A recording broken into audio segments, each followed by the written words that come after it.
గీతం గీతం జయ జయ గీతం చేతట్టి పాడేదము.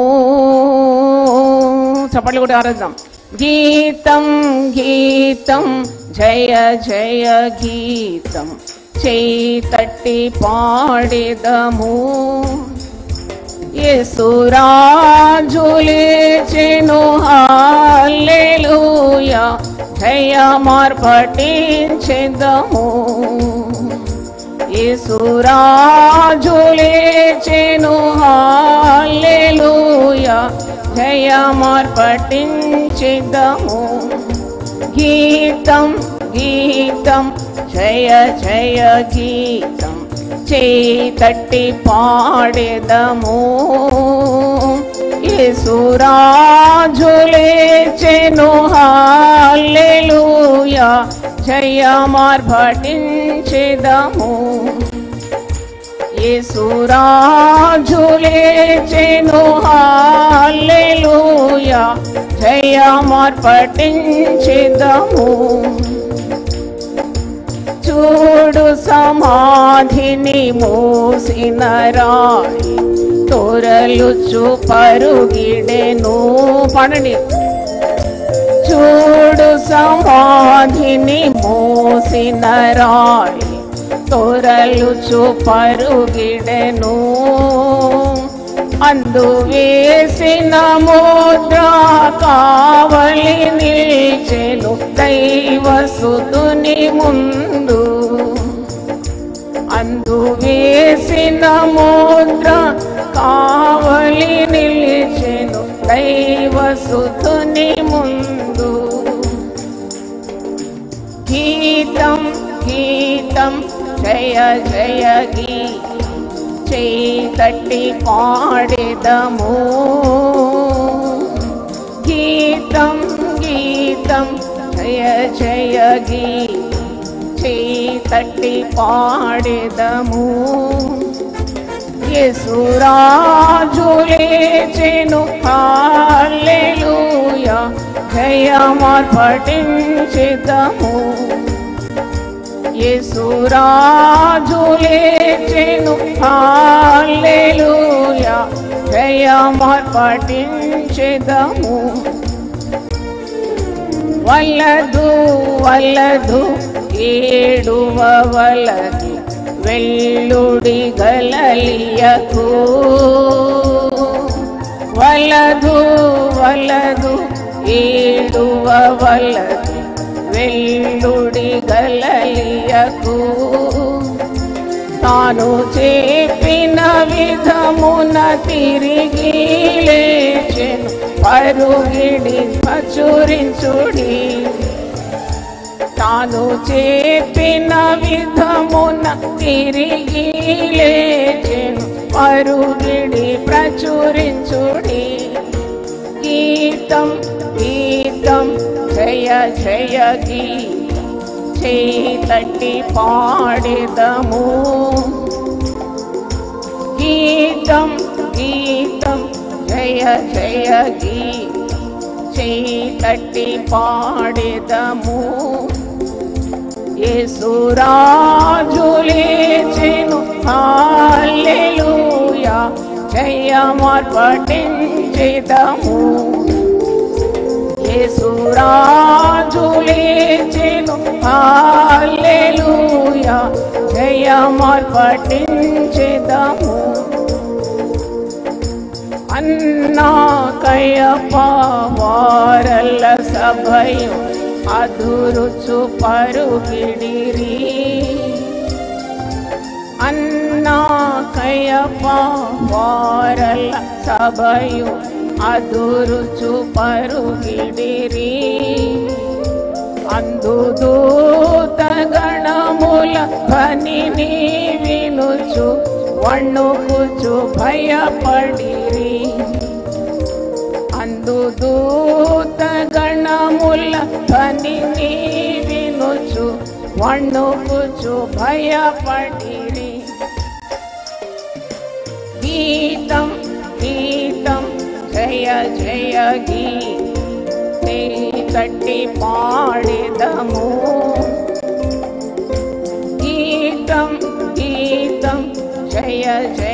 జయగి చేతట్టి పాడెదము యేసురాజు లేచెను హల్లెలూయా జయమర్పటించెదము యేసురాజు లేచెను హల్లెలూయా జయమర్పటించెదము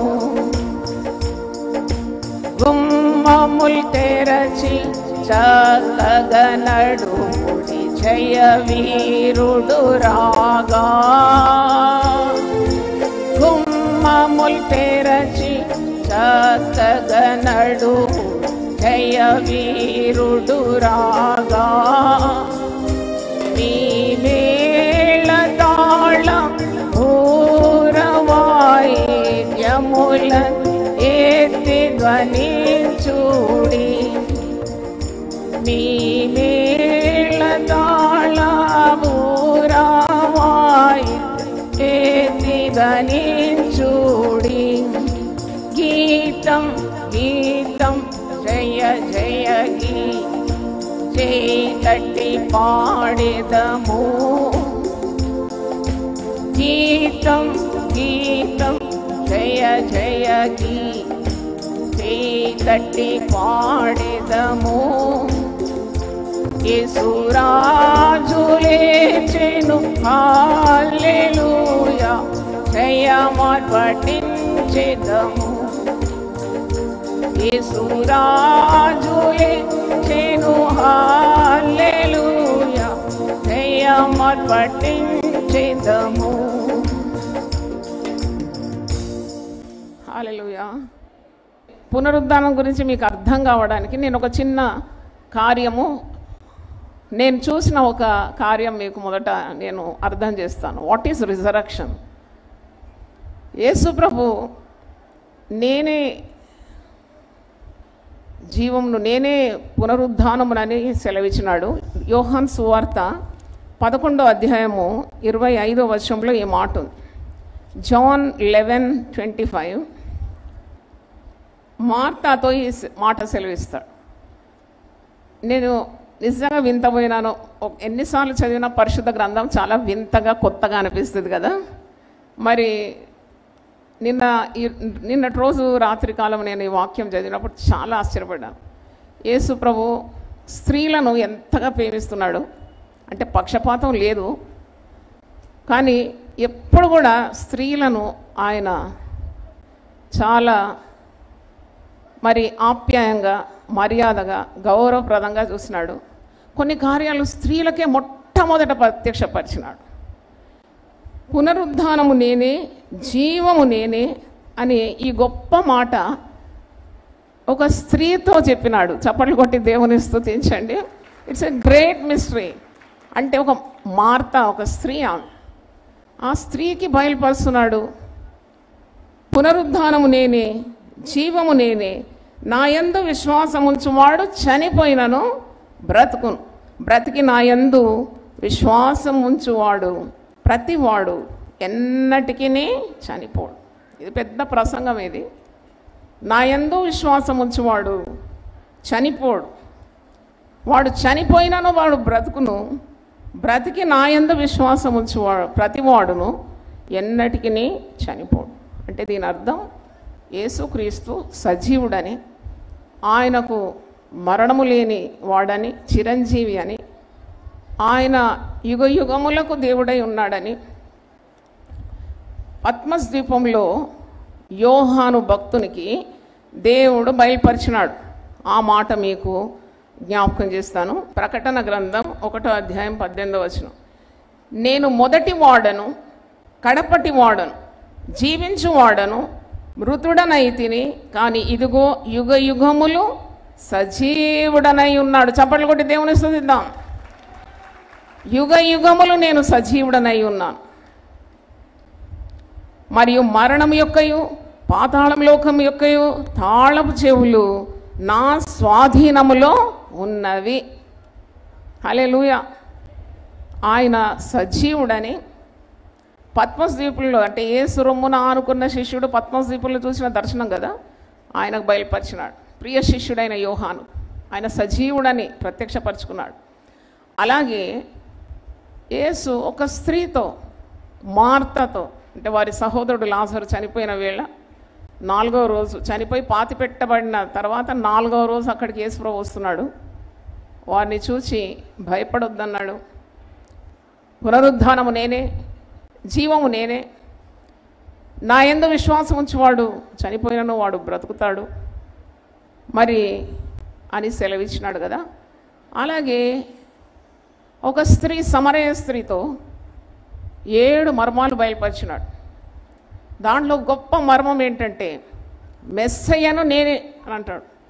మెస్సయ్య నేనే అని ఒక గొప్ప వార్త ఆమెకు యోహాను సువార్త 4వ అధ్యాయంలో బయలుపరచడం మనం చూస్తాం.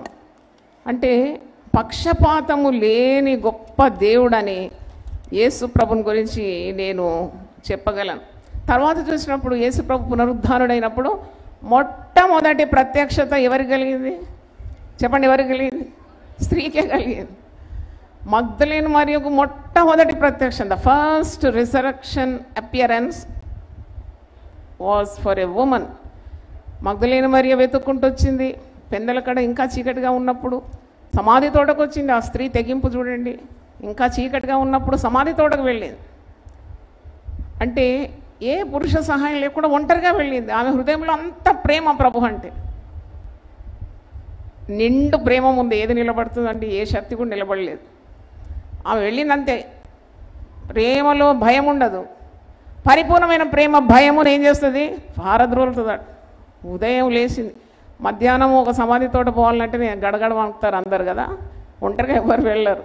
కానీ పురుషులను మించిన ధైర్యం ఈ స్త్రీకి దేవుడు ఇచ్చినాడు. ఎందుకంటే ఆమె ప్రభువుని అంతగా ప్రేమించింది. దేవునికి స్తోత్రం.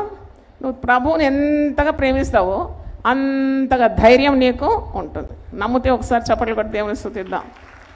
So much of love she carried in her heart that she went alone and she got the first appearance of the resurrected Jesus. అంటే ఇక్కడ చూస్తే మరి 3 స్త్రీలే కదా, ఏ తారతమ్యం లేదు. దేవునికి పక్షపాతం అనేది లేనే లేదు. స్త్రీ అయినా పురుషుడైనా యేసుక్రీస్తునందు విశ్వాసం ఉంచితే వారిని ఎంత ఘనంగా నన్న దేవుడు వాడుకోగలడు. ఎవ్వరికి చెప్పలేని మర్మాలు, సూత్రాలు, రహస్యాలు, గోప్యమైన కార్యాలన్నీ వారికి బయలుపరచగలడు. దేవుని స్తోత్రం. ఒకసారి కూడా చప్పట్లు కొట్టి దేవుని స్తుతిద్దాం. నేను ఎప్పుడు దేవునితో మాట్లాడుతూ ఉంటాను, ప్రార్థన చేస్తూ ఉంటాను. నాకు ఇంకా ఇంకా ఇంకా తెలుసుకోవాలని ఉంది ప్రభువా. మరి ఇన్ని సంవత్సరాలు నేను చదివినాను, అయినా కానీ క్రొత్త కార్యాలు నాకు బయలుపరచమని. అయితే బాగా వినండి ఈ మాట. మా ఇంటి గేట్ దగ్గర ఒక చెట్టు మొద్దున్నది, ఎండిపోయిన చెట్టు అది. కానీ నేను గేట్ తెరవగానే దాన్ని చూస్తాను ఒకసారి. ఆ మొద్దు నుండి, ఎండిన మొద్దు నుండి ఒక పచ్చ చిగురు వస్తుంది ఎప్పుడు. అది పెద్ద వటవృక్షం కాబట్టి ఆ ఇంటి ఓనర్ ఏం చేస్తాడంటే, మా పక్కనే ఉంటాడు ఆయన, దాన్ని చెక్కేస్తూ ఉంటాడు. పచ్చగా వస్తుంది. అబ్బా ఇది పెరగని అని అనుకుంటాను మనసులో, కానీ వెంటనే వచ్చి దాన్ని కొట్టేస్తాడు. ఎందుకు ఇలా కొట్టేస్తున్నాడంటే అది వటవృక్షం, అది పెరిగిందంటే గోడలు కూడా కూలిపోతుంది అన్నారు. అయితే నేను చూసిన ఒక డజన్ టైమ్స్ చూసినాను. అది పచ్చగా వస్తుంది, కొట్టేస్తే మళ్ళీ పెరుగుతుంది, మళ్ళీ కొట్టేస్తే మళ్ళీ పెరుగుతుంది. ఈ మధ్యలో వారి కుమార్తె వివాహం ఉండేది కాబట్టి ఆయన సిమెంట్ తోటి అలికిండు ఆ మొద్దును రావద్దని. అయినా కానీ ఆ సిమెంట్ను కూడా ఛేదించుకుంటూ బయటకు వచ్చేసిందండి. దేవుని స్తోత్రం. చప్పట్లు కొట్టి దేవుని స్తుతిద్దాం. నేను మీకు అర్థం కావాలని చెప్తున్న పునరుద్ధాన శక్తి అంటే ఏంటంటే, అది ఇప్పుడు ఇంత ఎత్తెదిగింది, మంచి గుబురుగుబురుగు ఉన్నది. ఇప్పుడు దాని జోలికి పోవడం లేదనుకుంటా, విసిగిపోయినాడు ఆయన. నాకు అనిపించింది పునరుద్ధాన శక్తి అంటే చాలామందికి అర్థం కాదు, కానీ చెట్టు కథ చెప్తే నన్న కొద్దిగా మీకు అర్థమవుతుంది. అంటే ఎంత బలము, ఎంత జీవము ఆ యొక్క చెట్టులో ఉంటే, ఎంత జీవం ఉంటే ఆ చెట్టు నుండి ఆ పచ్చ మరి మొలకెత్తుతుంది కదా. అలాగే నీతిమత్వం అనుసరించేవారు, చెడుతనం లేనివారు, యేసుక్రీస్తునందు విశ్వాసం ఉంచేవారు, యేసుక్రీస్తునందు భయభక్తులు గలవారు, ఇలాగే వారి వేరు చిగురుస్తుంది. దేవునికి స్తోత్రం. హల్లెలూయా. నీకేం కనబడదేమో కానీ దేవుని నమ్మకత్వం నీ బిడ్డల పట్ల, నీ కుటుంబం పట్ల తప్పకుండా ఉంటుంది. పరిశుద్ధ గ్రంథంలో ఉంది, నీతిమంతుని వేరేమవుతుందట? చిగురుస్తుందట. నేను మరొకసారి నన్ను నేను రెన్యూ చేసుకున్నాను. ఎందుకంటే నిజంగా ప్రభు నీ వాక్యం ఎంత సత్యమైనది, ఈ చెట్టును చూసినప్పుడు ఎంత అద్భుతం అనిపిస్తున్నావు అంటే నీలో ఉన్న సజీవుడైన ప్రభు, ఆయన జీవము నీలో ఉంది కాబట్టి నువ్వు ఓడిపోవు జీవితంలో. యోహాను సువార్త 14వ అధ్యాయం 19వ వచనంలో ఉంది, ఆయన జీవిస్తున్నాడు గనుక నీవు జీవము కలిగి ఉన్నావు. దేవునికి స్తోత్రం. We live because he lives. ఓ పాట కూడా ఉంది, I can face tomorrow because he lives. నా జీవితంలో వచ్చే ఏ సవాలైనా నేను ఎదుర్కొంటాను, ఎందుకంటే నేను నమ్మిన నా ప్రభు సజీవుడు, ఆయన మృతుడు కాడు. ఆయన మృతిని గెలిచి సజీవుడైనాడు, ఆయన ప్రతిదిని గెలిచినాడు. మీరు చూస్తే ఇతను వంచకుడు, ఇతడు శరీరంలో ఉన్నప్పుడు నేను చనిపోయి 3వ రోజు బ్రతుకుతానని అందరికి చెప్పినాడు. ఒకవేళ చనిపోయిన తర్వాత 3వ రోజు శిష్యులు ఆయన శరీరాన్ని ఎత్తుకొని వెళ్ళి యేసుప్రభు లేచినాడని ఆ యొక్క వదంతిని వ్యాపింపజేస్తారని బాగా పకడ్బందీగా ఆయన సమాధిని సీల్ చేసినారని మత్తయి సువార్త 27వ అధ్యాయమును చివరి పేరాల్లో ఉంటుంది. బండను ముద్రగా వేసినారట. ముద్ర వేసి కావలి వారి నుంచి యేసుక్రీస్తు బయటికి రాకూడదని పకడ్బందీగా అన్ని ఏర్పాట్లు చేసినారు. కానీ యేసు మహిమ ఎలాంటిదంటే, యేసులో ఉన్న జీవం ఎంత గొప్పదంటే, ఆయన బండను గెలిచినాడు, చప్పట్లు కొట్టండి దేవుని స్తోత్రం. ఆయన ముద్రను గెలిచినాడు, చప్పట్లు కొట్టండి దేవుని స్తోత్రం. ఆయన కావలి వారిని గెలిచినాడు, దేవుని స్తోత్రం. ఆయన సమాధిని గెలిచినాడు, దేవుని స్తోత్రం. మరణాన్ని గెలిచినాడు, దేవుని స్తోత్రం. ఆయన సాతాన్ని ఓడించినాడు, దేవుని స్తోత్రం. ఆయన లోకాన్ని జయించినాడు, దేవునికి స్తోత్రం. హల్లెలూయా. యోహాను సువార్త 16:33లో ఒక మాట ఉంది, ఈ లోకంలో మీకు శ్రమ కలుగును, ఆయనను ధైర్యం తెచ్చుకొనడి, నేను లోకాన్ని ఏం చేసినాను, జయించిన. మరణాన్ని ఏం చేసినాను, జయించిన. మరణాన్ని గెలిచిన దేవుడు. విపులంగా చెప్పడానికి మరి సమయము సరిపోదు, కానీ మీకు అక్కడక్కడ హైలైట్స్ చెప్తాను. యేసుక్రీస్తు మరణం మీద ఆధిపత్యము గలవాడు. 1 కొరింథీ 15వ అధ్యాయము 54వ వచనంలో మీరు చూస్తారు, విజయమందు మరణము మృంగివేయబడెను. 1 కొరింథీ 15వ అధ్యాయం 54వ వచనం అని వ్రాయబడిన వాక్యం నెరవేరును. ఓ మరణమా నీ ముల్లెక్కడా, ఓ మరణమా నీ విజయం ఎక్కడా? మరణపు ముళ్ళు పాపము, పాపమునకున్న బలము ధర్మశాస్త్రమే. అయినను మన ప్రభు అయిన యేసుక్రీస్తు మూలముగా మనకు జయము అనుగ్రహించున్న దేవునికి స్తోత్రము కలుగును గాక. కాగా నా ప్రియ సహోదరులారా, మీ ప్రయాసం ప్రభువునందు వ్యర్థం కాదని ఎరిగి స్త్రీలను కదలని వారును ప్రభు కార్యాభివృద్ధి ఎప్పటికీ ఆసక్తులై ఉండుడి. అంటే ఇది మీరు ధ్యానిస్తే చాలా అర్థవంతమైన వాక్య భాగము. దేవునిలో మనం చేసే ఏ కార్యానికి ఓటమి లేదని, అది ఎప్పటికీ వ్యర్థం కాదని, యేసు సజీవుడై అన్నిటినీ గెలిచినాడని, మరణానికి కూడా మన మీద అధికారం లేదని, ప్రభువును అంగీకరించిన వారందరూ మరణాన్ని కూడా గెలుస్తారని, పునరుద్ధానుడు ఏ విధంగా ప్రభు మరణాన్ని గెలిచినాడో అలాగే మనల్ని కూడా ఆ పునరుద్ధాన అనుభవంలోకి తీసుకొని వెళ్తాడని, ఆయన లేచినాడు కాబట్టి మనం కూడా లేస్తామని, మనం చేసేదేది ప్రభు కొరకు నిష్ఫలం కాదని, అన్నిటికీ ఆయన ప్రతిఫలం ఇస్తాడని అర్థంతో కూడింది. దేవునికి స్తోత్రం. హల్లెలూయా. ఆయన లేచినాడు. ఈరోజు నేను ఇలాగూ దేవుని గురించి ధ్యానిస్తూ ఉన్నాను. అప్పుడు ఒక మాట నాకు వినబడ్డది, జీవం గల దేవుడు మీ మధ్యలో ఉన్నాడు కాబట్టి భయపడకూడదని. ఆ మాట పదే పదే పదే వింటే నేను వెతుకుతా ఉన్నాను, ఈ మాట ఎక్కడుంది. ఆయన జీవం గలవాడు, జీవం గలవాడు మన మధ్యలో ఉన్నాడు కాబట్టి మీరు భయపడకూడదని. తర్వాత నాకు దొరికింది రెఫరెన్స్, హగ్గై గ్రంథం 2వ అధ్యాయం 5వ వచనంలో చూసినాను. God who is living, he is amidst us. అంటే మనలో ఉన్నాడు, మన కుటుంబాల్లో ఉన్నాడు, మన సంఘంలో ఉన్నాడు, నీ ఉద్యోగ స్థలంలో ఉన్నాడు. కాబట్టి నువ్వు భయపడే అవసరం లేదు. ఆయన నీ మొరలను ఆలకిస్తాడు. ఆయన సజీవుడై ఉన్నాడు, మృతిని గెలిచినవాడు. కాబట్టి ఆయన సన్నిధిలో నువ్వు పెట్టే ఏ ప్రార్థన కూడా వ్యర్థము కాదు, కానేరదు. దేవునికి స్తోత్రం. 115వ కీర్తనలో ఉన్న కొన్ని మాటలు మీరు ధ్యానించండి. 115వ కీర్తన 2వ వచనం, వారి దేవుడేడి అని అన్యజనులు ఎందుకు చెప్పుకొందరు? అన్యజనులు దేవుని బిడ్డలను చూసినప్పుడు మీ దేవుడేడి అని అడుగుతారట. అన్యజనులు ఎందుకు చెప్పుకొందరు? మా దేవుడు ఆకాశమందు ఉన్నాడు, తనకిచ్చ వచ్చినట్లుగా సమస్తమును ఆయన చేయుచున్నాడు. వారి విగ్రహములు వెండి బంగారువి, అవి మనుషుల చేతి పనులు. వాటికి నోరుండి పలకవు, కన్నులుండి చూడవు, చెవులుండి వినవు, ముక్కులుండి వాసన చూడవు, చేతులుండి ముట్టుకొనవు, పాదములుండి నడవవు, గొంతుకతో మాట్లాడవు. వాటిని చేయువారును వాటి యందు నమ్మికయించు వారందరూ వాటి వంటి వారై ఉన్నారు. ఇశ్రాయేలులారా, యెహోవాను నమ్ముకునుడి, ఆయన వారికి సహాయము, వారికి కేడం. హల్లెలూయా. అంటే ఇంత గొప్ప దేవుని మనము కలిగి ఉన్నామని అర్థం. అంటే యేసు ప్రభువు నామము అన్ని నాముల కంటే పైనాము. ప్రతి మోకాలు ఈ నామంలో వంగాలి, ప్రతి నాలుక ఈ నామాన్ని మహిమపరచాలి. అంటే ప్రత్యేకతలు ఉన్నాయి. మరి ఇంతకుముందు నేను చదువుతున్నాను, మీరు అర్థం చేసుకోవాలి. There is a difference, lot of difference.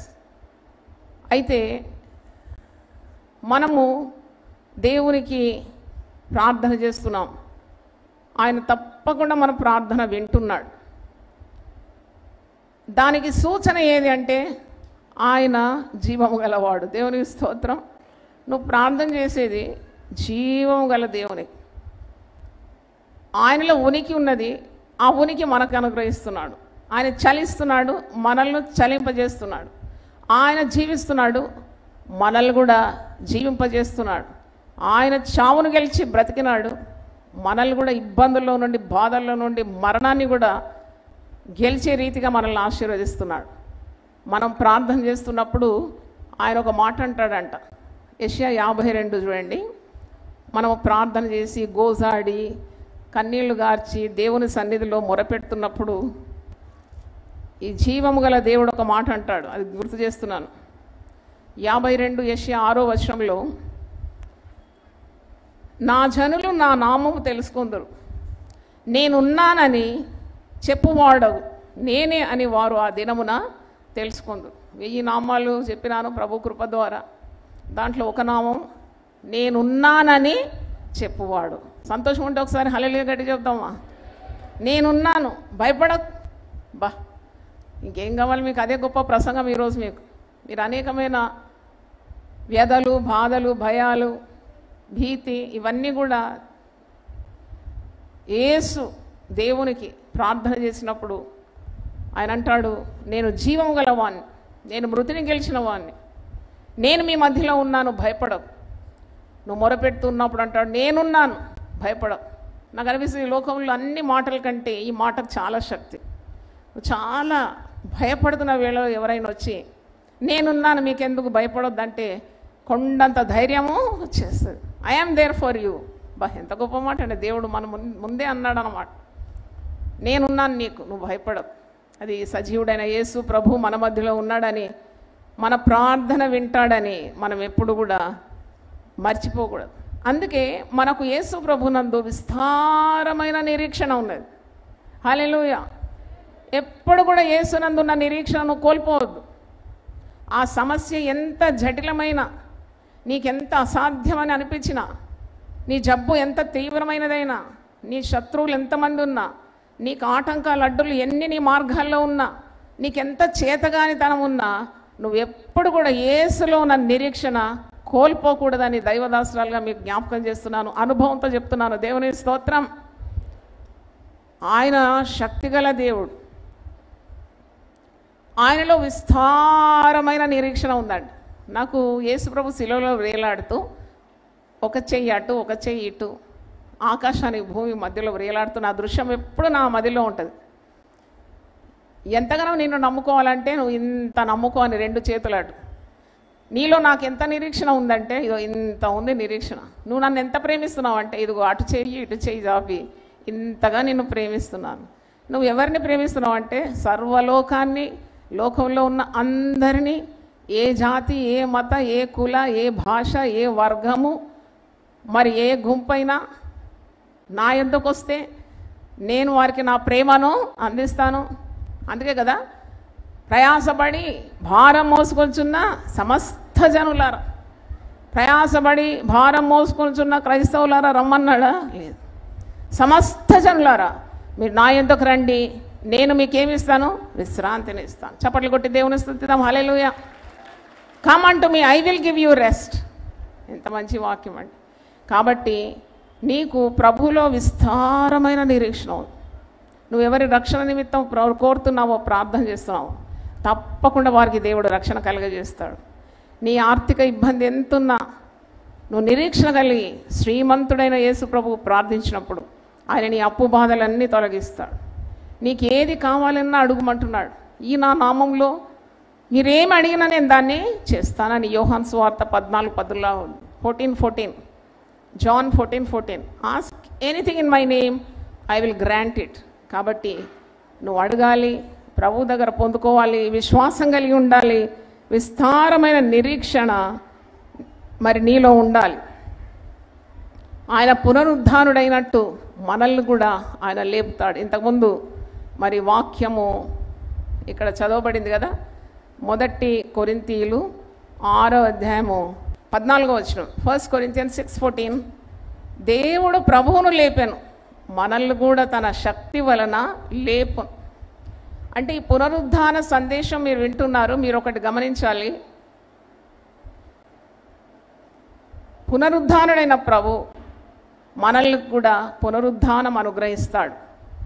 దేవుడు, తండ్రి అయిన దేవుడు తన కుమారుడైన యేసుక్రీస్తును మరణం నుండి విడిపించినాడు, మరణ బంధకంలో నుండి విడిపించినాడు, విజయశీలుడు అయిపోయినాడు. అలాగే మనము ఈ లోకంలో చనిపోయినప్పుడు మన దేహమే మట్టిపాలవుతుంది, కానీ ఆత్మకు మరణము లేదు. ఆత్మ అది దేవుని సన్నిధికి వెళ్ళిపోతుంది. కాబట్టి ఆ నిరీక్షణ కలిగి మనం మన సొంత వారు ఎవరైనా మరణించినా తిరిగి మనం ప్రభువునంతకు వెళ్ళినప్పుడు వారిని మనం చూస్తామనే నిరీక్షణ కలిగి ఉన్నాం. అట్టి నిరీక్షణ మనల్ని ఎప్పుడు కూడా సిగ్గుపరచదు. మనకు ప్రభువునందు విస్తారమైన నిరీక్షణ ఉందని రోమీలకు రాసిన పత్రిక 15వ అధ్యాయం 13వ వచనంలో ఉంది. We have plenty of hope in Jesus. ఈరోజు నువ్వు ఏ పరిస్థితిలో ఉన్నావో ప్రభు నీతో మాట్లాడుతున్నాడు. ఐ మీన్ హోప్లెస్ కండిషన్ అంటారు కొందరు. నాకు అస్సలు నిరీక్షణ లేదమ్మా, నేను బాగుపడతానని నిరీక్షణ లేదు, నా పరిస్థితులు మారుతాయని నా నిరీక్షణ లేదు, నా జబ్బు నన్ను వదిలిపోతుందని నిరీక్షణ లేదు, నా శత్రువులు దూరం అవుతారని నాకు నిరీక్షణ లేదు, నా బంధువులు మరి నన్ను ఆదుకుంటారని నిరీక్షణ లేదు. ఇలాంటి భయాలు ఉన్నప్పుడు వారి కొరకు వాగ్దానం రోమీలకు రాసిన పత్రిక 15వ అధ్యాయం 13వ వచనం, Romans 15:13 కాగా మీరు పరిశుద్ధాత్మ శక్తి పొంది విస్తారముగా నిరీక్షణ కలుగు వారొకటి నిరీక్షణకర్తకు దేవుడు విశ్వాసం ద్వారా సమస్తానందముతోనూ సమాధానంతోనూ మిమ్మును నింపునుగా. విస్తారమైన నిరీక్షణ మీకుంది కాబట్టి సమస్తానందము దేవుడు మీకు అనుగ్రహిస్తాడు, సమస్త విధమైన సమాధానం మీకు అనుగ్రహిస్తాడు. దేవునికి స్తోత్రం. హల్లెలూయా. మరి ఇంకా ఆయన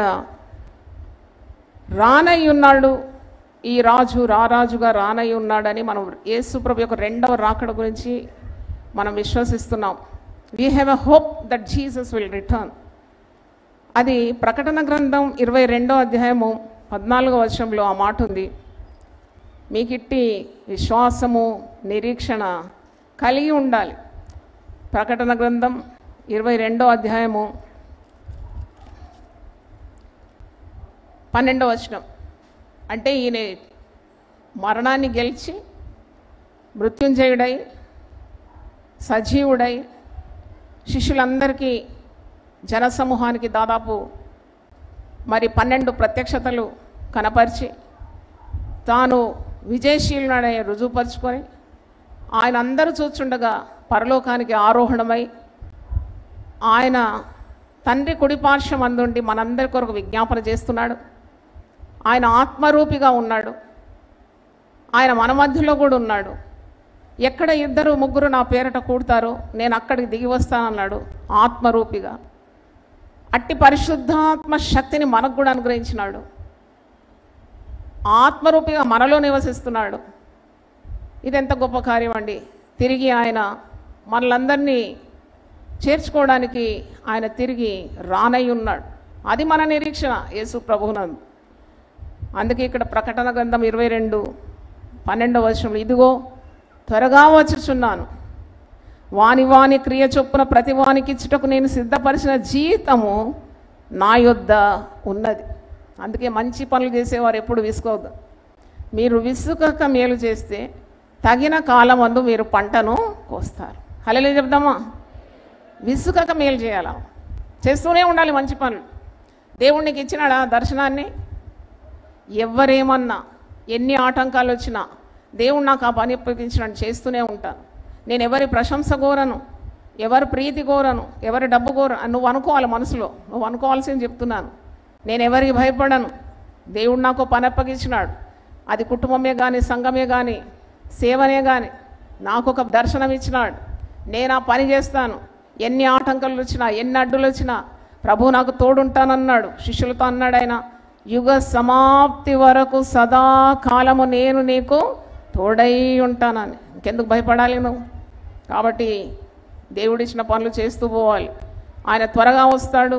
ప్రతివాని క్రియల చొప్పున ఆయన సిద్ధపరిచిన వేలు ప్రతివానికి అనుగ్రహిస్తాడు. ప్రతివాని క్రియల చొప్పున ఆయన ప్రతిఫలం ఇస్తాడు. ఆయన జీతము, నీ జీతము, నా జీతం ఆయన సిద్ధపాటు అయి ఉన్నది. ఆయన ప్రతివానికి ఇచ్చుటకు ఆయన సిద్ధపరిచిన జీతం ఆయన యుద్ధ ఉన్నదని వాక్యంలో మనం చూస్తున్నాం. దేవుని స్తోత్రం. ఇంకోటి, ఈ సజీవుడైన దేవుడు నిన్నెన్నడూ కూడా విడిచిపెట్టాడు. చప్పట్లు కొట్టి దేవుని స్తుతిద్దాం. హల్లెలూయా. ఆయన నీవు హింసల్లో ఉన్నప్పుడు నిన్ను ఆయన సన్నిధి నీకు ఇస్తాడు. నువ్వు బాధల్లో ఉన్నప్పుడు నీకు ఆయన సన్నిధి నీకు తెలిసిపోతుంది. You feel his presence. చూడండి, మీరు ఇక్కడ ఇంత కూర్చున్నా, నేను పుల్పిట్ నుండి మిమ్మల్ని చూస్తున్నాను. I can feel his presence. దేవుని స్తోత్రం. హల్లెలూయా. నాకు ఆయన సన్నిధి అనుభవం అవుతుంది. మీకు ఆయన సన్నిధి అనుభవం అయితే ఒకసారి చేతులు చూపెట్టండి. దేవుని స్తోత్రం. అందరికీ అనుభవం ఉంది కదా. Yeah, we can feel his presence. ఇప్పుడు స్త్రీలు వంట వండేవారు పొయ్యి దగ్గర వెళ్ళగానే ఆ పొయ్యి ఫుల్ ఫ్లేమ్లో పెడితే they can feel the heat. ఆ యొక్క అగ్ని సెగ వారికి అనుభవం అవుతుంది. అలాగే ఆయన శరీరధారిగా నీకు ఇప్పుడు కనబడడు, కానీ ఆయన ఉనికి, ఆయన శక్తి, ఆయన సన్నిధి నీకు తెలిసిపోతుంది. మనము దేవుని యొక్క మహాకృప ద్వారా దాదాపు 450 అనుకుంటాను సెల్స్, ప్రార్థనా సెల్స్ తెరిచినాం. ఎందుకు ప్రార్థనా సెల్స్ తెరవడం అయిందంటే చాలా సంతోషం. మీకు నాకు తెలుసు, నేను సెల్స్ గురించి ఎప్పుడు చెప్పినా మీరు చప్పట్లు సొంతంగా కొడతారు. మళ్ళీ ఒకసారి గట్టిగా దేవుని స్తుతించాం. మీకు తెలుసు అది సులభమైన పని కాదని. మరి ఈ 450 సెల్స్లో కూడా వాళ్ళు కూడుకొని కొంతమంది అయినా, ఒక్కరైనా ఆ సమయంలో వారు ప్రార్థన చేస్తున్నప్పుడు వారు యేసు సన్నిధిని అనుభవిస్తారు. దేవునికి స్తోత్రం. హల్లెలూయా. అది వ్యర్థము కాదు, ఎందుకంటే ఆయన సజీవుడు. ఆయన నేనున్నానని పలికి, ఇంకో దగ్గర ఉంది, గగనము చీల్చుకొని నేను మీ మధ్యకు దిగి వస్తానని. అందుకే మనము ప్రార్థన చేయడానికి ఎప్పుడు కూడా వెనుకాడకూడదని మీకు తెలియజేస్తాను. ఎప్పుడు నేను విడిచిపెట్టిపోడు, ఎప్పుడు విడిచిపెట్టిపోడు. ఈ మధ్యలో యవనస్తులు వార్ధక్యంలో ఉన్న తల్లిదండ్రులు లెక్క చేయడం లేదు. అది చాలా శోచనీయం, దుఃఖకరం అనిపిస్తుంది. ఒక వీడియో క్లిప్పింగ్ చూస్తే అత్తను కొడుతున్నారు, కొడుకు కోడలు. 80 సంవత్సరాల వయసు గల దాన్ని ఈడ్చుకొని కొట్టి కొట్టి కొట్టి వాళ్ళు తనివి తీర కొడుతున్నారు. నేను ఎంత మూర్ఖులు వీళ్ళు, కన్న తల్లిని ఇలాగ బాధిస్తున్నారు ఏంటి? నాకైతే ఏడుపు వచ్చేసింది. ఆ వీడియో మొత్తం చూడలేకపోయినాను, ఆఫ్ చేసాను. అంత డిస్టర్బ్ అయిపోయినాను అది చూస్తున్నాం. అంటే కనికరం లేదు, ప్రేమ లేదు. పిల్లలు కని పెంచిన తర్వాత వాళ్ళు కష్టపడి నీ ఆరోగ్యం అంతా వారి కొరకు వ్యయం చేసి, నీ డబ్బంతా వారి కొరకు వ్యయం చేసినాక వారు నేను వార్ధక్యంలో అరటి పండు తిన్న తర్వాత తొక్క పడేసినట్టు పడేస్తారే, అప్పుడు నువ్వు ఎంత బాధపడతావు? అయినను నువ్వు బాధపడే అవసరం లేదు. యేసు నీకు వాగ్దానం ఇచ్చినాడు, నేను నిన్ను విడువను, నిన్ను నేను ఎడబాయను. చప్పట్లు కొట్టి దేవుని స్తుతిద్దాం. I will not leave you, I will not forsake you. పరిశుద్ధ గ్రంథంలో ఉన్న మాటలన్నీ కూడా సత్యము నిత్యములై ఉన్నాయి. నిన్ను వదిలిపెట్టను నేను. యేసు ప్రభు పేరట ఎంతమంది శ్రమ పొందుతున్నారు, హింసింపబడుతున్నారు. వారికి అందరికీ ముందే వాగ్దానం ఇచ్చినాడు, ముందే సిద్ధపరిచినాడు. యుగ సమాప్తి వరకు నేను ఉంటాను, కొంతకాలం మట్టుకు కాదు, మరణం వరకు నేను నీకు తోడై ఉంటాను, యుగ సమాప్తి వరకు తోడై ఉంటాను, నేను నిన్ను విడువను, ఎడబాయను. అది యేసు సజీవుడని ఈరోజు మనము తెలుసుకుంటున్నాం. దేవునికి స్తోత్రం. ఆయన మనకు పరిశుద్ధాత్మని సహాయకునిగా ఉంచినాడు. ఎఫెసీ పత్రిక 1:14 యేసు ఒకవేళ శారీరకంగా నీకు కనబడకున్నా ఆయన సన్నిధి, ఆయన శక్తి, ఆయన ఉనికి, ఆయన చలనము నీవు అనుభవిస్తున్నావు, ఆయన శక్తిని అనుభవిస్తున్నావు. ఆయన పరిశుద్ధాత్మను మనకు సహాయకునిగా ఉంచినాడు. అందుకే అడిగి పరిశుద్ధాత్మ శక్తిని పొందుకోవాలి. యేసు సన్నిధితో నింపబడాలి. నువ్వు ప్రార్థన చేసినప్పుడు నీ సన్నిధితో నన్ను నింపు ప్రభువా, నీవు నాకుంటే ఇంకేం కొదువ నాకు, నీవు నా కుటుంబంలో ఉండాలి, నా జీవితంలో ఉండాలి, నాకు ఇచ్చిన సంఘంలో ఉండాలనే ప్రార్థన ఎప్పుడు చేయాలి.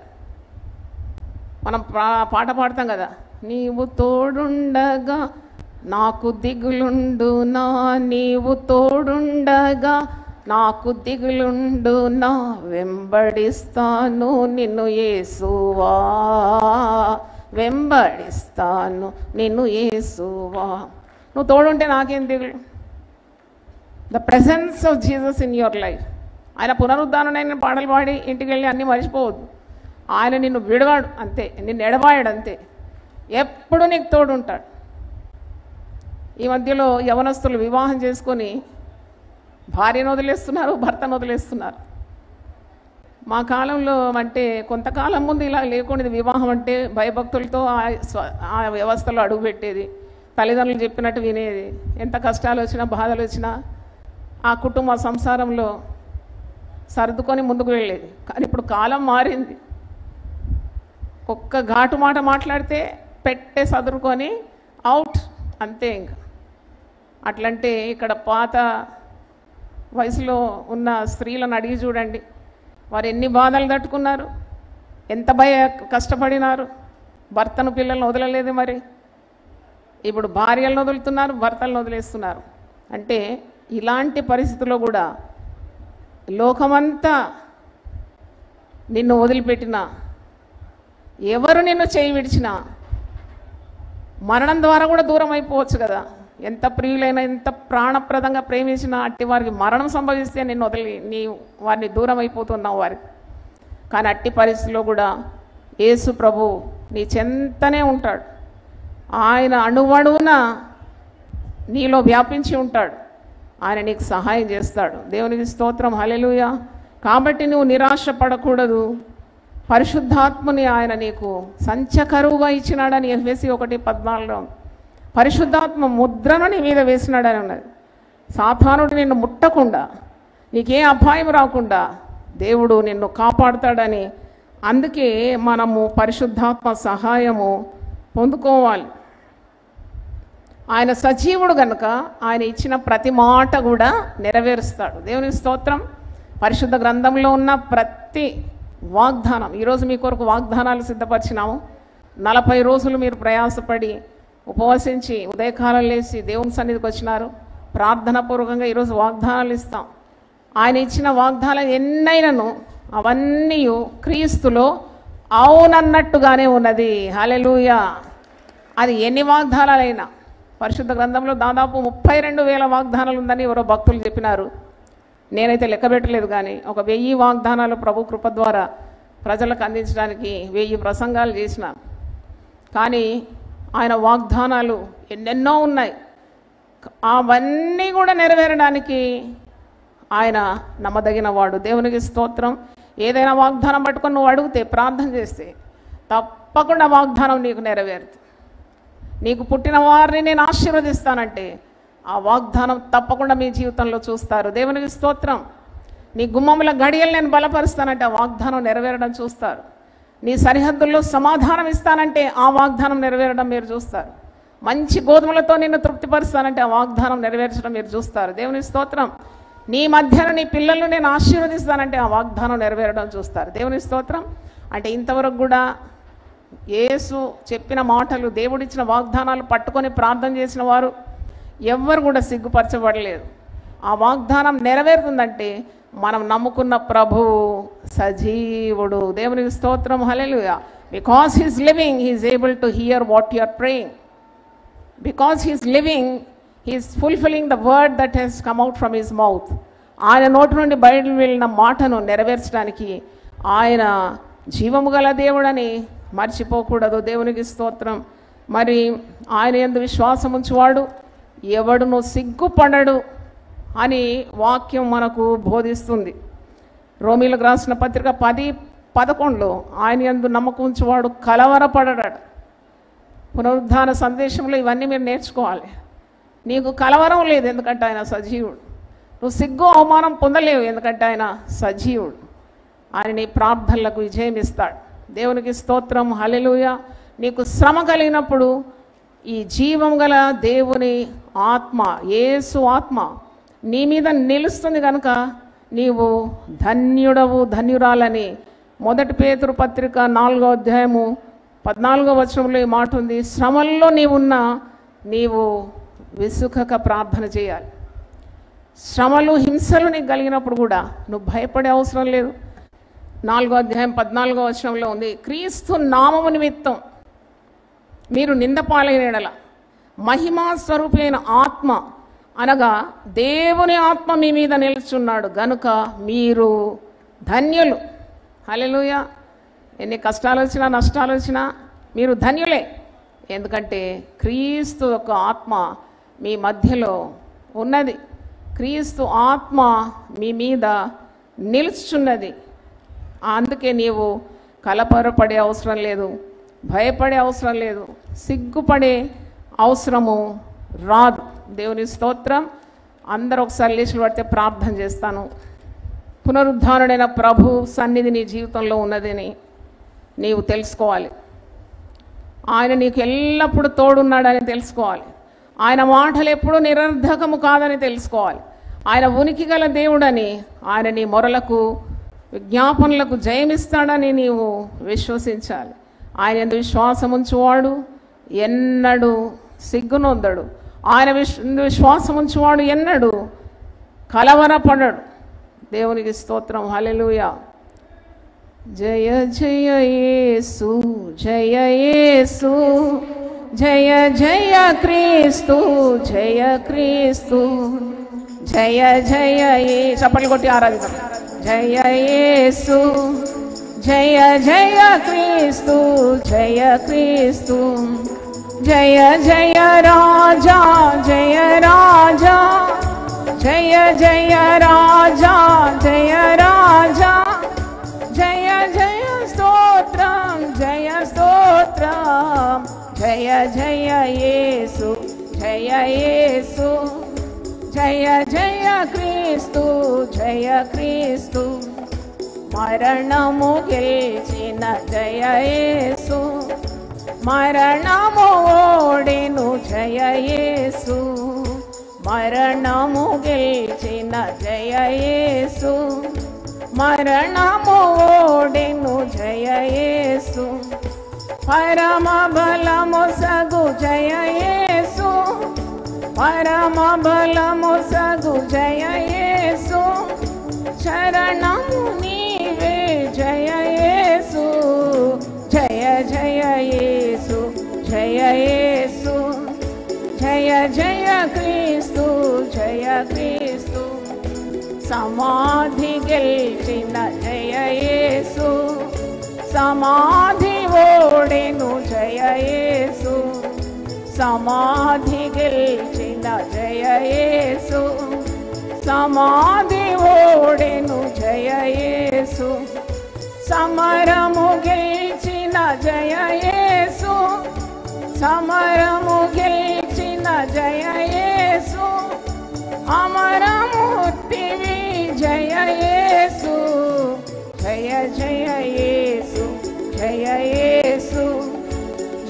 జయ క్రీస్తు, జయ క్రీస్తు. బండను గెలిచిన జయ యేసు, బండయు ఓడెను జయ యేసు. బండను గెలిచిన జయ యేసు, బండయు ఓడెను జయ యేసు. బండలు తీయుము జయ యేసు, బండలు తీయుము జయ యేసు.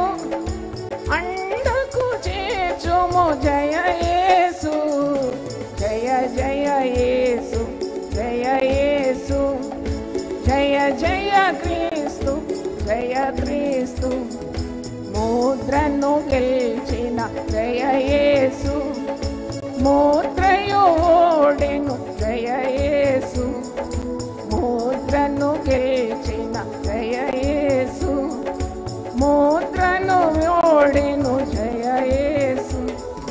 ముద్రను తీయుము జయ యేసు, ముద్రను తీయుము జయ యేసు.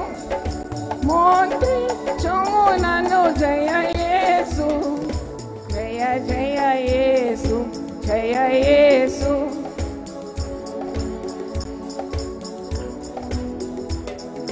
జయ జయ యేసు, జయ యేసు. జయ జయ క్రీస్తు, జయ క్రీస్తు. కావలి గెలిచెను జయ యేసు, కావలి ఓడెను జయ యేసు. పాడండి. కావలి జయ యేసు,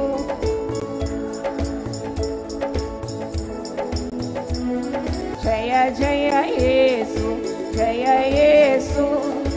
జయ జయ క్రీస్తు, జయ క్రీస్తు. సాతాను గెలిచిన జయ యేసు, సాతాను ఓడెను జయ యేసు. పడండి. సాతాను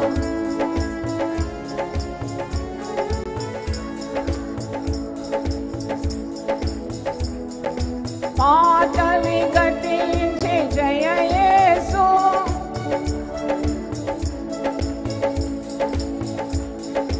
దాతవు నీవే జయ యేసు.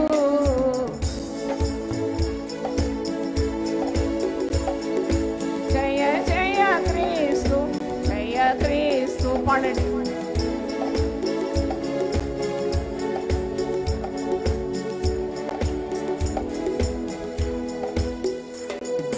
జయ జయ యేసు, జయ యేసు. జయ జయ క్రీస్తు, జయ క్రీస్తు.